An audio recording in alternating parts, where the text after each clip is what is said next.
नमस्कार दोस्तों, मैं सुरेंद्र स्वागत करता हूं अपने YouTube चैनल SPV2 ऑफिशियल में। आज मैं बहुत दिनों के बाद अपना वीडियो डाल रहा हूं, कारण कि मेरे साथ बहुत बड़ा एक्सीडेंट हो गया था। उसी के बारे में जानकारी मैं आपको देना चाह रहा हूं। हुआ यूँ कि 27 मई को कुछ निजी कारणों से मैं अपने होम टाउन गया हुआ था, पर्सनल कारणों से। वहाँ से वापस मैं 12 तारीख को वापस आया। वापस आने के बाद 13 तारीख को मैं ड्यूटी जाने के लिए अपने घर से निकला। यहाँ से 1:50 पे ड्यूटी मेरी 2 बजे से होती है, पास में मेरा पड़ता है ऑफिस। तो मैं बस ऑफिस के लिए निकला ही था, स्कूटी से था। मैं मुश्किल से स्कूटी से अपने 20 से 30 की स्पीड में होऊंगा। 1 वे रोड था। पीछे से एक बाइक वाले ने आके मुझे काफ़ी तेज़ी से टक्कर मारा, जिसकी वजह से क्या हुआ कि मैं ऑन द रोड गिर गया। ऑन द रोड जब मैं गिरा तो अपने बाएं कंधे के बल पे गिरा। मैंने हेलमेट लगा रखी थी। मेरी स्पीड तो मुश्किल से 20 से 30 की होगी, लेकिन जो पीछे वाला जो बाइक सवार था वो 70-80 से भी स्पीड से कम नहीं होगी, मैं जहाँ तक मुझे अंदाज़ा है। काफ़ी गति से आके उसने मुझे पीछे से आके मारा। वहाँ कोई टर्निंग था ना ही कुछ था, फिर भी उसने मुझे ठोका, जिससे क्या हुआ कि मैं जब रोड पे गिर गया तो फिर वहाँ पे पब्लिक इकट्ठा हो गई। बाइक सवार भी गिर गया, उसके पीछे भी एक बुजुर्ग व्यक्ति बैठे हुए थे, वो भी काफ़ी जख्मी हो गए थे, उनका भी ब्लड आ रहा था। मेरे कंधे में काफ़ी तेज़ी से चोट आई थी, जिसकी वजह से मैं अपना लेफ़्ट जो है शोल्डर में मूवमेंट नहीं कर पा रहा था। पब्लिक ने उठाया, हमें रोड से साइड किया, पानी वगैरह हमें पिलाया। जो पीछे बाइक सवार था वह, उसमें एक लड़का बाइक ड्राइव कर रहा था। मुश्किल से 12-13 साल की उम्र हो रही होगी उसकी। पता नहीं इतनी कम उम्र में क्यों अपने बच्चों को लोग गाड़ी ड्राइव करने के लिए देते हैं। मैंने फिर उस बुजुर्ग व्यक्ति को भी बोला कि अंकल जी, इतनी छोटे बच्चे से आप बाइक क्यों चलवा रहे हो? तो बोला कि ज़रूरी था, इस वजह से मैं इसको लेके निकला घर से, क्योंकि मुझे कहीं जाना ज़रूरी था। उन्हें काफ़ी चोट आई थी। फिर मैंने उसी लड़के को बोला कि ऐसा करो कि अंकल जी का ब्लड काफ़ी आ रहा है, आप इन्हें लेके हॉस्पिटल लेके चले जाओ। तब तक मैं वहीं पे घटनास्थल पे ही बैठा हुआ था। मुझे काफ़ी तेज़ दर्द हो रही थी। मैं सोचा कि खुद ही स्कूटी ड्राइव करके फिर चला जाता, लेकिन दर्द इतना ज़्यादा था कि मैं स्कूटी चलाने के स्थिति में नहीं था। फिर वापस मैंने वहाँ से अपने घर में अपने वाइफ को कॉल किया। मैंने बोला कि मैं यहाँ पे बैठा हूँ, मेरे साथ ऐसे एक्सीडेंट हो गया है, तो मैं वहीं पे बैठा हुआ हूँ। वाइफ बोली कहाँ पे है? मैं आ रही हूँ, आप वहीं से कहीं नहीं जाइएगा, मैं वहीं पे आ रहा हूँ। मुझे लगा कि थोड़े बहुत चोट होगा, मैं कुछ ही देर में ऑफिस के लिए भी निकल लूँगा। मैंने बोला मेरा ऐसा है कि एक्सीडेंट में मेरा शर्ट जो है वो फट चुका है, तो आप मेरे लिए कोई दूसरा शर्ट लेकर आइएगा, मैं वापस ऑफिस चला जाऊँगा। बोले ठीक है, मैं आ रही हूँ। पैदल में वाइफ यहाँ से गई मेरे पास, जहाँ मैं बैठा हुआ था। इस दौरान उन्हें आते आते मुश्किल से मुझे लगता है 20-25 मिनट लग गए होंगे पैदल, क्योंकि वो पैदल आ रही थी। तो इस दौरान मेरा दर्द इतना ज़्यादा बढ़ गया कि जो असहनीय था। फिर मैंने वहाँ से फिर बड़े भाई को भी कॉल कर दिया, वो भी अपने ऑफिस में थे। तब तक मेरी वाइफ वहाँ पे पहुँच गई मुझे ढूंढते ढूंढते। फिर उन्होंने देखा, बोले ऐसी कंडीशन में आप ऑफिस कैसे जाओगे? सर चलिए घर चलते हैं, पहले आपका दिखवा कर लेंगे, उसके बाद आप ऑफिस जाएंगे। फिर वहाँ से स्कूटी, मेरी वाइफ स्कूटी चलाना जानती है, उन्होंने ही मुझे स्कूटी पे बैठा के वहाँ से मैं घर तक लेके आया। घर आते आते मेरा दर्द इतना ज़्यादा बढ़ गया था कि मैं अपने हाथ में थोड़ा सा भी लेफ्ट शोल्डर में मूवमेंट नहीं कर पा रहा था। उसके कुछ देर के बाद तब तक मेरे बड़े भैया भी ऑफिस से आ चुके थे घर। फिर उन्होंने बोला कैसे क्या हुआ, फिर मैंने उन्हें सारी चीज़ें बताई उनको। उसके बाद क्या हुआ कि हम दोनों भाई फिर स्कूटी से ही, पास में इंदिरा गांधी हॉस्पिटल पड़ता है, हम वहाँ गए दिखाने के लिए। तो उन्होंने मुझे वहाँ इमरजेंसी में एडमिट ले लिया। इमरजेंसी में एडमिट लेने के बाद एक्सरे वगैरह जब उन्होंने किया तो उन्होंने बोला आपका तो ये तो लेफ़्ट शोल्डर का जो बोन होता है वो तो पूरी तरीके से डैमेज हो चुका है, वो टूट चुका है। फ्रैक्चर भी नहीं हो, पूरा टूट के 2 टुकड़े हो चुके हैं उसके। सर्जरी के अलावा इसमें कोई भी ऑप्शन नहीं है। फिर उन्होंने वहाँ से मुझे 10 दिनों के बाद फिर दोबारा बुलाया था। इस दौरान उन्होंने मेरा एक्सरे सब कुछ किया, टेस्ट वगैरह सब कुछ किया, और मेरे दोनों शोल्डर में तब तक के लिए फ़िलहाल के लिए कच्चा पट्टी उन्होंने बांध दिया ताकि ज़्यादा इसमें मूवमेंट ना हो और वो सेफ़ रहे। फिर हम दोनों भाई वहाँ दवा लेके वहाँ से फिर हम वापस आ गए। फिर मैंने भैया को बोला कि 1-2 डॉक्टर से और मिल लेते हैं, देखते हैं वो क्या बोलते हैं। ये देख सकते हैं ये जो है। फिर हम लोग वहाँ से दूसरे डॉक्टर से मिलने के लिए दूसरे दिन मैं द्वारका में एक हॉस्पिटल पड़ता है, मैं वहाँ पे गया। वहाँ पे भी एक डॉक्टर से मिला।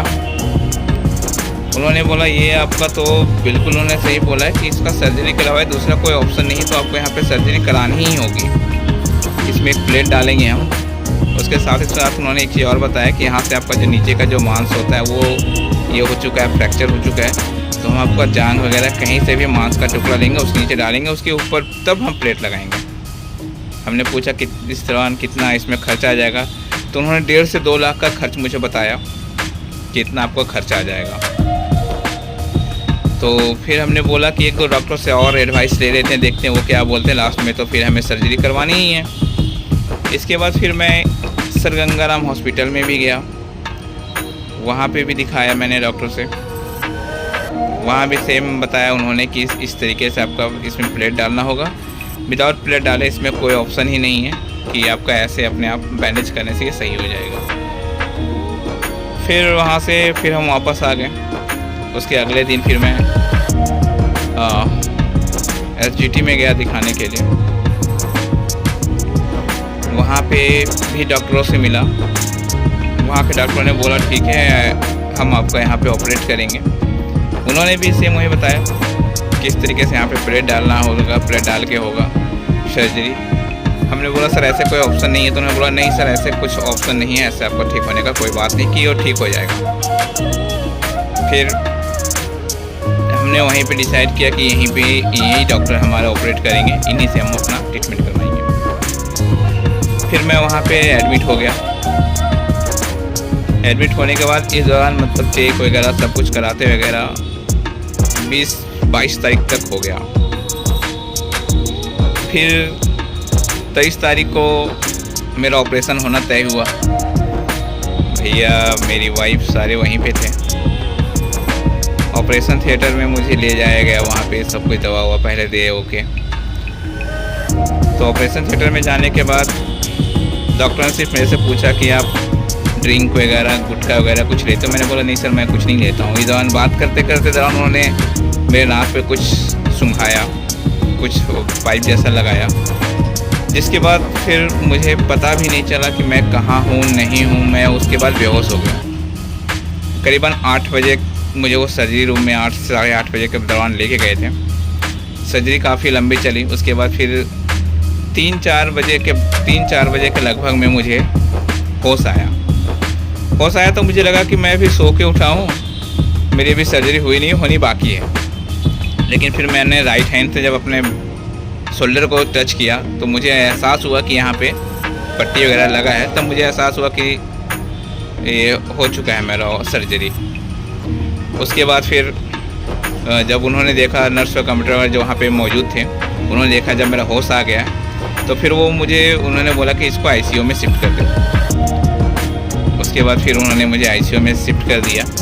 एक दिन उन्होंने मुझे वहाँ ICU में रखा। इस दौरान दर्द इतना ज़्यादा था, हमने बोला सर कि कोई पेन किलर इंजेक्शन वगैरह दे दो। बोला कि नहीं सर हम आपको एक्स्ट्रा डोज नहीं दे सकते हैं, क्योंकि आपको काफ़ी ज़्यादा दवाइयाँ, सुई, इंजेक्शन वगैरह जो भी था वो ऑपरेशन के वक्त दिया जा चुका है, तो आपको थोड़ा सा बर्दाश्त करना होगा। नेक्स्ट डे जिस दिन ऑपरेशन हो, उसका अगले दिन मैंने कुछ भी खाना पीना नहीं खाया। इतना ज़्यादा दर्द था, असहनीय दर्द था कि कुछ कहा नहीं जा सकता। उसके बाद नेक्स्ट डे फिर उन्होंने मुझे वार्ड में शिफ्ट कर दिया। वार्ड में वहीं पे फिर दवा वगैरह सब कुछ मेरा चल रहा था। उसके बाद उन्होंने मुझे वहाँ से 2 दिनों के बाद डिस्चार्ज कर दिया। बोला कि इस तरीके से ये पट्टी आपको बांध के रखनी है, इसमें थोड़ा सा भी आपका मूवमेंट नहीं होना चाहिए। इसको 24 आवर्स लगा के रखना है, 24 घंटे में कभी भी नहीं खोलना है। सिर्फ नहाने वक्त खोलता हूँ, बाद बाकी सोते वक्त भी मुझे इसको इसी तरीके से लगा के सोना है।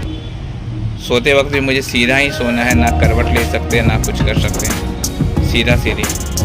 तो उन्होंने फिर प्लेट डाल के इसको ऑपरेट किया। प्लेट के साथ इन्होंने इसको भी जोड़ दिया है। इन्होंने बोला इसमें कोई मूवमेंट नहीं होना चाहिए। कम से कम 1.5 महीने तक आपको इसी तरीके से बांध के रखना है ताकि वो अच्छे तरीके से हो जाए। तो भी मेरा दवा वगैरह चल ही रहा है। देखिए कब तक मैं पूरा 4 फिट हो पाता हूँ। फ़िलहाल तो अभी दवा अभी मेरा चालू है और ऑफिस वगैरह इस दौरान मेरा सारा छुट्टी ही है। अभी मैं ऑफिस वगैरह कुछ नहीं जा पा रहा हूँ क्योंकि लेफ़्ट हैंड से तो मेरा कुछ भी काम होता नहीं है। साथ ही अभी मुझे चलना वगैरह भी बहुत कम है, तो हमेशा रेस्ट ही करते रहता हूँ। इस कारण वीडियो वगैरह मैं नहीं बना पा रहा था। तो आज मैं सोचा कि आप लोगों को अपने एक्सीडेंट के बारे में जानकारी दे दूँ कि कैसे मेरे साथ क्या घटना घटी। लेकिन हाँ, एक चीज़ कहना चाहूँगा कि कभी भी इतने कम उम्र के बच्चों को गाड़ी वगैरह ना दें। सभी माता पिता से रिक्वेस्ट है जो भी मेरा ये वीडियो देख रहे होंगे। 12-13 साल का लड़का था। अगर सोच लीजिए अगर मैं वहाँ पे पुलिस को अगर कॉल कर दिया होता तो वो भी लड़का फंस जाता, उसे घर वाले भी फंस जाते, क्योंकि 18 साल से पहले आप बच्चों को गाड़ी चलाने के लिए नहीं दे सकते। अगर वो वही समझदार व्यक्ति होता तो जहाँ तक कि मुझे है वो एक्सीडेंट नहीं हुआ होता। वो एक्सीडेंट मेरा उसी वजह से हुआ क्योंकि वो कम एज का लड़का चला रहा था, जोश में था, काफ़ी ज़्यादा ओवर स्पीड में था, जिसकी वजह से एक्सीडेंट हो गया।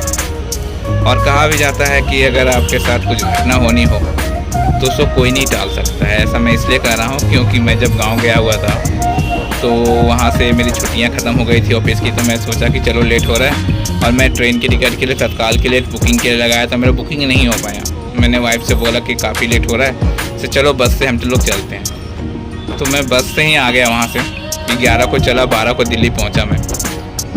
अगर वही मैं अगर ट्रेन के टिकट का वेट करता तो मेरा टिकट वहाँ 12 को होता तो मैं वो 13 को तो वहीं से चलता। तो हो सकता है ये घटना मेरे साथ ना घटी होती। लेकिन कहा जाता है ना कि अगर आपके साथ कुछ घटना होनी हो तो काल आपको वहाँ पे खींच के लेके ही आता है। सेम वही चीज़ मेरे साथ घटी है। तो आपसे भी कहूँगा जब भी रास्ते में चले थोड़ा सेफ चले, अपने साथ साथ दूसरे भी कैसे गाड़ी ड्राइव कर रहे हैं उनसे भी बच के चलें, क्योंकि एक्सीडेंट खुद से भी होता है, कई बार दूसरों की गलती से भी होता है। मेरे साथ तो मेरे दूसरे की गलती से ही हुआ।